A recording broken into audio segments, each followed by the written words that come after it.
By the early 70s, Roy Lunn had noticed that most Jeep owners were not climbing mountains or fording rivers.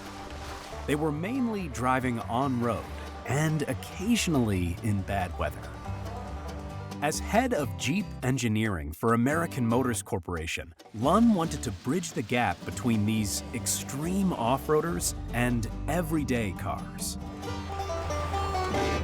But when his team cobbled together a four-wheel drive AMC Hornet, the noise and vibration were a problem. The early four-wheel drive systems were still kind of crude. You would feel a certain harshness as you're steering, as you're driving along. Now, in a big pickup truck or even a big utility wagon, that wasn't a big issue. But you put it into a small unibody car and you can hear it, and it just wasn't going to work out. The project was shelved until 1976, when Lunn quietly asked Vice President Gerald Meyers for the money to build another prototype. Roy Lunn was so secretive about it. You didn't know that it was being developed unless you saw it sitting in a garage and you ask yourself, what is this? Knowing the clandestine project could have gotten them both fired, Meyers approved it. I thought it was a wild idea. I didn't know if there was a market for a four-wheel drive automobile, but I suspected that was worth a try. What Meyers really wanted to build was a new, small car. But doing that would be a lot more difficult.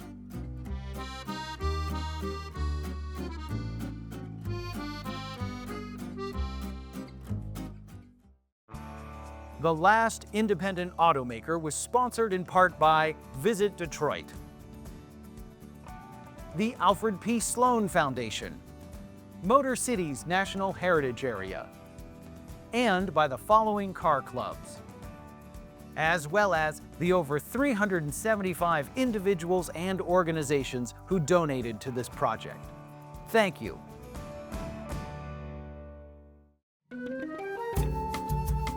You'd look at a field of all the executives and they'd all be wearing the corporate dark blue suit with either a blue or a red tie. And Jerry Meyers would be there with an orange shirt and some really gaudy tie. And he wore sideburns when everybody else kept their hair short. That was just his persona. He stood out from the crowd. By 1978, Jerry Meyers had risen to president and CEO of American Motors. Tall and handsome, he was the youngest leader of any U.S. automaker, and the only one who was Jewish. I don't know if Jerry Meyers ever personally faced anti-Semitism at American Motors, but certainly there were people that didn't like the idea of a Jew running the company. People would tell me various jokes that were passed around, but if he had heard them, he brushed them off and, continued doing his job. As with the rest of corporate America, AMC's waspy male workforce was changing. Racial diversity was becoming far more common by the 70s. Opportunities were certainly opening up much more, but there weren't a lot of minorities or women in the upper reaches of management. It was pretty monochromatic. You had to work with a good sense of humor. At the time that three of us were working together, they called us Charlie's Angels, and they called us the Skirts. And you could not act like it bothered you in any way, because then the tormenting would be worse. Despite this, American Motors provided ambitious employees with more freedom and community than other automakers. Anybody who worked at American Motors will use that word, family. You could walk down the hallway and run into a vice president. Hey, how you doing, Frank? I mean, it was that close. It was sometimes a lot of pressure, since it was three women doing this versus Ford or GM or Chrysler. You may have whole departments, but it was a fun place to work. Being one of the very few minorities at American Motors, I don't think was a disadvantage in any respect. If anything, frankly, it may have helped me in the sense that people knew who I was, and if I was doing good work, people would remember me. But it was very definitely a different environment in the plants. While legislation and union contracts had ended codified prejudice on the assembly line, personal bigotry remained, as minorities could face harassment and worse job assignments. Some guys would play pranks that I felt were inappropriate, and they thought it was funny. Like anything, you had to pick your battles. But if you saw something that was really egregious, then you'd have to stand up. Frustrated, a group of young activists at AMC's Kenosha factories spoke out. There were a lot of things that we wanted to see improved in the plant and in the union also. So we started our own newsletter called The Fighting Times. The fact is, as we all work side by side, busting our black, white, and brown asses, we are all slaves to the white shirt. Anything that divides us weakens our unity in the union. It was very popular. People liked it, and management hated it. But with a stagnant economy and outdated products, an employee newsletter was the least of AMC's problems. Since 1974, car sales had been in free fall. The revolutionary AMC Pacer had gone from a bestseller to a costly flop and would soon be canceled. And while the 78 Concorde and 79 Spirit were technically new, buyers could tell they were heavily based on the old Hornet and Gremlin. Thankfully, Roy Lund's gamble paid off when management approved his new four-wheel drive car and its shoestring budget. The investment that was necessary was minimal. We had almost all the parts and pieces that we could put this together without a lot of effort, without a lot of cost. Essentially a lifted four-wheel drive version of the existing AMC Concorde. It used plastic fender flares to hide its extra height, avoiding costly sheet metal changes. And by classifying it as a light-duty truck instead of a passenger car, it faced easier government regulations, saving AMC millions through what became known as the SUV loophole. The fuel economy tests and the emission tests and even the safety test, the bumper tests, were all done on the basis of it being a truck, which they could do as long as they didn't call it a car. But Lund's true genius was the technology he'd found for the four-wheel drive system. Called a viscous coupling, it used a series of plates rotating in silicone fluid. If a wheel lost traction and started to spin, the fluid would thicken, binding the plates so the wheels all turned together. Unlike a traditional geared system, it was smoother, quieter, and provided better traction. Plus, it was automatic. People do not like, generally, they don't like levers, they don't like buttons, they just want to set it and forget it. And when you're trying to build a mainstream vehicle, if you can give them something that has a passive four-wheel drive system, people love that. Scheduled for 1980, management almost called it Pathfinder, but chose the name Eagle instead. Meanwhile, Jerry Meyers had been searching for a partner to help AMC build a new high-tech car. In the spring of 1978, he found one. American Motors president Gerald Meyers made an announcement that has been acclaimed by both the news media and economic specialists as one of the corporation's finest moves. Mr. Meyers announced a tentative agreement between American Motors and Renault of France. The two companies would sell each other's vehicles in their home markets and build a new economy car together in America. It seemed like the perfect deal. We've looked long and hard for an automotive partner that could come close to being a perfect match. We have found that partner in Renault.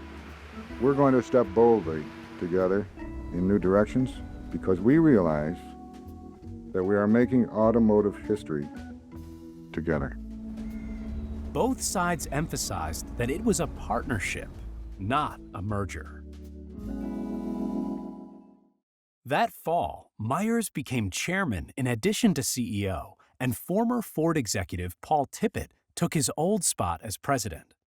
By 1979, American Motors was on track to do the unthinkable and sell more Jeeps than cars. People were just lined up to buy Jeeps. They just wanted them so bad. When we would get one in, we would have a list of 20 customers who wanted the vehicle, and it would be sold the same day it got in. if not pre-sold before it got there. The big Wagoneer, Cherokee, and trucks all got terrible gas mileage, and the smaller CJs weren't much better. There was not a lot of attention paid to weight, certainly none paid to aerodynamics. I mean, these are heavy vehicles and they were powered by enormous motors. There's no way you're getting good fuel economy. But Jeep buyers didn't seem to care. Sales and profits kept growing, especially for the new Wagoneer Limited. Management says, give me a leather interior, high plush carpeting, really make it as upscale as you can, because the customer wanted it and they were willing to pay. The first one that came on our lot was $10,000. And I said, they gotta be crazy. They are nuts. Nobody's gonna pay 10 grand for a Jeep Wagoneer. Well, it sold the next day.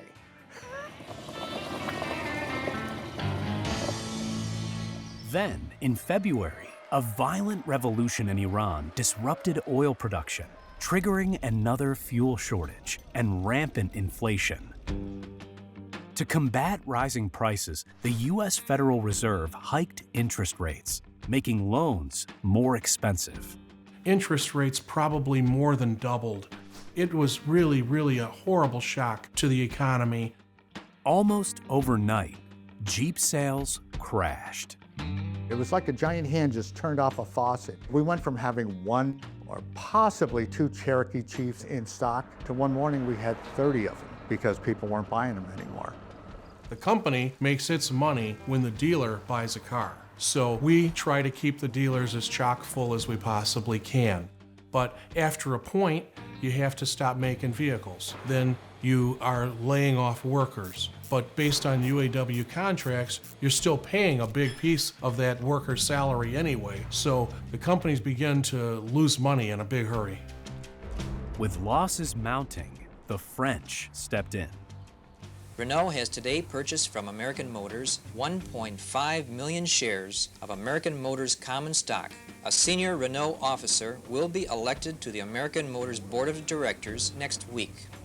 They were basically at the edge of insolvency. They sent a letter to all shareholders requesting that they vote on the purchase by Renault, and it lays out how bleak things were. There would have been no AMC after 1980 without Renault.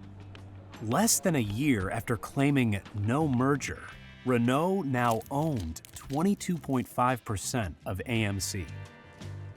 The desperately needed capital went toward the new economy car and a new fuel-efficient Jeep, but both were still years away.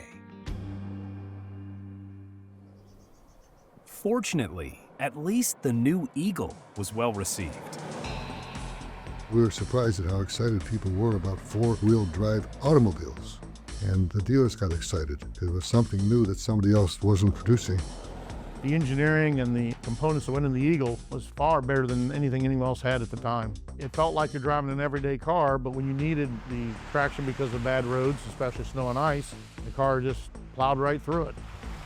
The Eagle lineup soon expanded with more models, plus a fuel-saving on-off switch for the four-wheel drive. The revolutionary two-wheel, four-wheel drive Eagle SX4. The only sport machine that lets you switch from two-wheel drive to full-time four-wheel drive. From high mileage on the road. But one obstacle the Eagle couldn't overcome was a brutal recession that sank industry sales to a 20-year low. On top of that, increasing news coverage of Jeep rollover crashes had prompted a wave of costly lawsuits. As a result, AMC ended 1980 even deeper in the red, and Renault came to the rescue again, increasing its stake to 46.1%.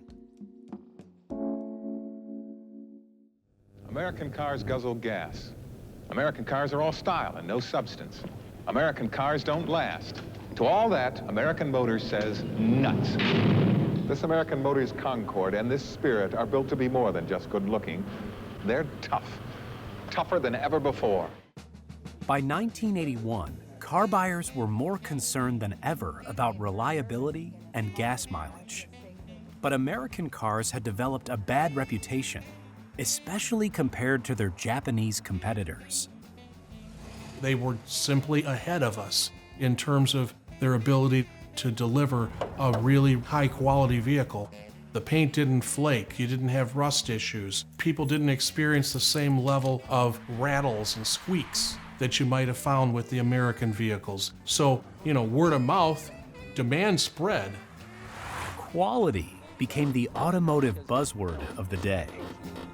When we get into production with Renault-type vehicles, and we're not going to wait till then, that our quality will be fine European quality, the kind that a very serious buyer of a European car is going to insist upon.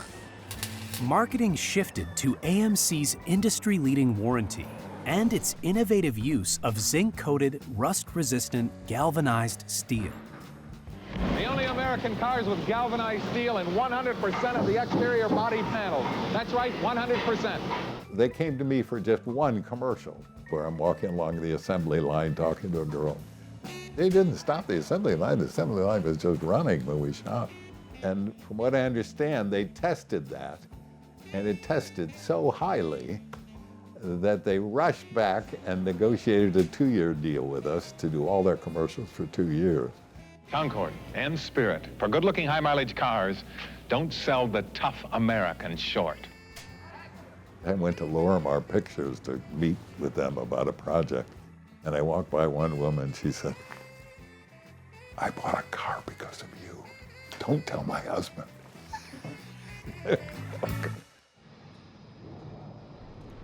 The renewed emphasis on quality extended to the factory, but old habits died hard. They were concerned about quality. They wanted quality, but also they wanted numbers. Chop, chop, let's get going. It's got to be done fast. We're supposed to be running 40 cars an hour. We only done 30 the last hour. What's the problem? Let it go, let it go, let it go. It'll be caught at the end of the line. Now, if you're not addressing the quality at point A, when it gets down to point D, it's harder to fix. This hypocrisy was just one of many problems highlighted by John Drew, John Melrod, and Todd Onstad in their activist newsletter, The Fighting Times. We made thousands of copies, and we would stand at the plant gates and hand it out, and we would solicit the articles. And we had a really good cartoonist, too, which people liked the cartoons a lot because the cartoons kind of lampooned management. But the favorite feature by far was Scab of the Month. They would pick a certain supervisor and just berate him. We called out supervisors who had made racist remarks. We talked about unsafe conditions and sexual harassment. While women had worked in the plant for decades, they still could face behavior that ranged from annoying to outright abusive. You have to be the person to stand up and fight for yourself because, yes, the men will come after you, whistling at you, giving you nicknames. Some of them be begging to go out with you, no matter how often you say no. But nobody was safe from the power of the press. We never had any shortage of material every month. The most infamous of these supervisors was a guy by the name of Stevie Freeman, and he had told a probationary woman employee that she had to have sex with him, called another black worker a lazy in front of like all of his coworkers. So these were like really adversarial, kind of nutty supervisors. They didn't nail you, did they? I asked them to, actually. I said, hey, make me scab of the month. And they would say, we can't make you scab of the month. You're the best one here. Then, in September of 1980, 6 of the aggrieved scabs took matters into their own hands. They sued us for $4 million, which, I don't know what $4 million is now, but it was a lot of, it was a daunting figure. The little newsletter had gotten the trio into big trouble that would take years to resolve.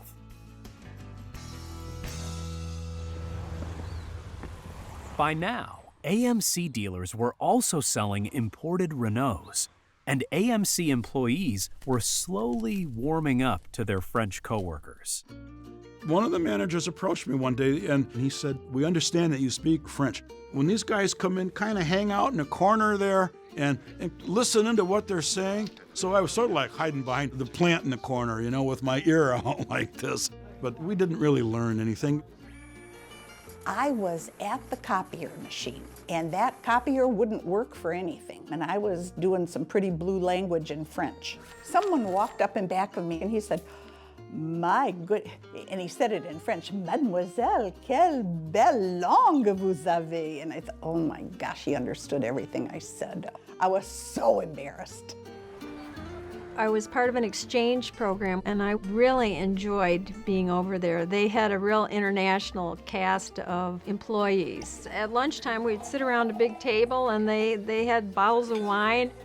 But there was the same creativity there, and I think creative people are similar around the world. But in the executive suite, things were less friendly. On the track. Tasked with modernizing AMC's outdated operations, a hot-tempered Belgian named José Dedewader became the new head of product and manufacturing, and immediately clashed with Jerry Meyers. Dedewader was very aggressive, and like all the Renault people that I can think of, their attitude was, don't tell us how to make cars. You're the guys that are going down the tubes. We're one of the largest automobile companies in the world, so don't tell us how to build a car. We already know. Development costs for the new car, the new Jeep, and the new equipment to build them were astronomical. In response, AMC laid off 13% of its white-collar employees and bargained with the United Auto Workers Union for a 10% pay cut, promising to pay it back later. The situation was grim. Jerry Meyers was extremely well trained and educated to be able to run an automotive company. But you can't run one without capital, because without the money, he did not have the product. The product was coming, but the whole thing boiled down to, would it come fast enough? And there's no way it could. In February of 1982, after 2 decades at American Motors and 4 years as CEO, Jerry Meyers resigned. The man who forged the Renault partnership had been forced out by it. Well, it was hard, but everything has an end. And when Renault not only bought our company, but when they decided to run our company, that was too much for me. By that time, my ego had gotten overcharged, and I felt if I can't run this company, I better ought to lead it. And I did. In his place, Paul Tippett became CEO and José Dedewader president. During the shakeup, Dedewader hired Joe Cappy to lead a new marketing strategy, which didn't include AMC cars. I really took Dedewader's message to heart and realized that in the future it was going to be Renault and Jeep, and we should get ready for that. As their ownership grew, Renault wanted to sell Renault cars. They began to feel like, we don't need these AMC cars. They're old, they don't sell all that well. You know, the technology is becoming passé, so let's get rid of them. The problem was, so far, Renault sales were lousy. Renault Le Car. Why drive an ordinary car when you can have exceptional ride, handling, and interior room for under $5,000? Le Car by Renault. Their government controlled their markets, so that they really didn't have a lot of competition. So they didn't have a very good understanding of how competitive the American market was. And it was difficult for us to explain that to them. I think the Europeans didn't make a lot of effort to fine-tune those vehicles for the American market. So you got in them and the radios were weird and the gauges were not quite placed where we would like them, and it all made them a little uncomfortable. But Renault had another chance with the sporty 1982 Fuego. Renault Fuego invites you to enter the Turbo Zone. And when the dealers saw it, they immediately doubled their orders. Renault Fuego, priced to move you from the here and now into the Turbo Zone.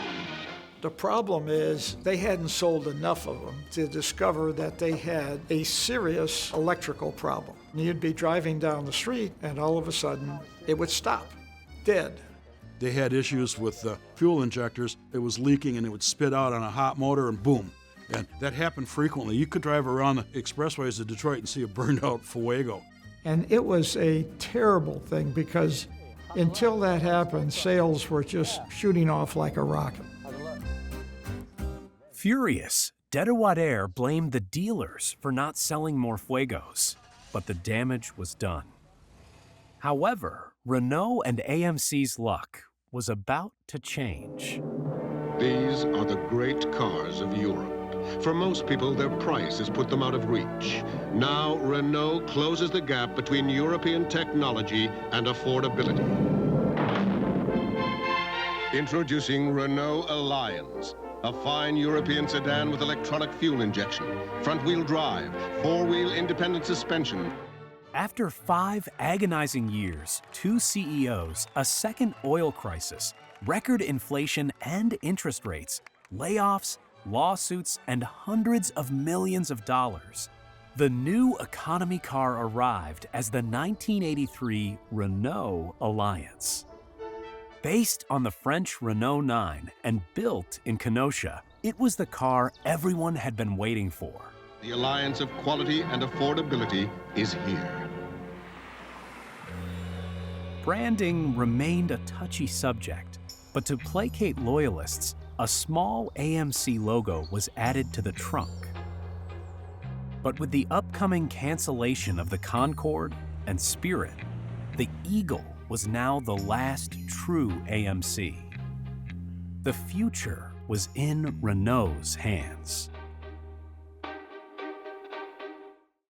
Thank you for watching episode 5 of The Last Independent Automaker. Be sure to stay tuned for episode 6, which is our grand finale. Now, if the thought of our documentary ending makes you sad, I have good news. You can get the complete book of AMC cars. With 240 pages of facts, figures, and color photographs, the complete book of AMC cars makes the perfect companion to our documentary. You can order a copy from the link in this video's description, or just visit our website. Again, we'd like to thank all the sponsors who made this documentary possible. Visit Detroit connects curious travelers with the region's iconic heritage and culture, including its notable art, food, festival, music, and museum experiences, and of course, the auto industry. Learn more about what the Detroit metro area has in store for you at visitdetroit.com. The Alfred P. Sloan Foundation aims to increase public understanding and engagement with science. Motor City's National Heritage Area preserves, interprets, and promotes the automotive and labor heritage of the Detroit region.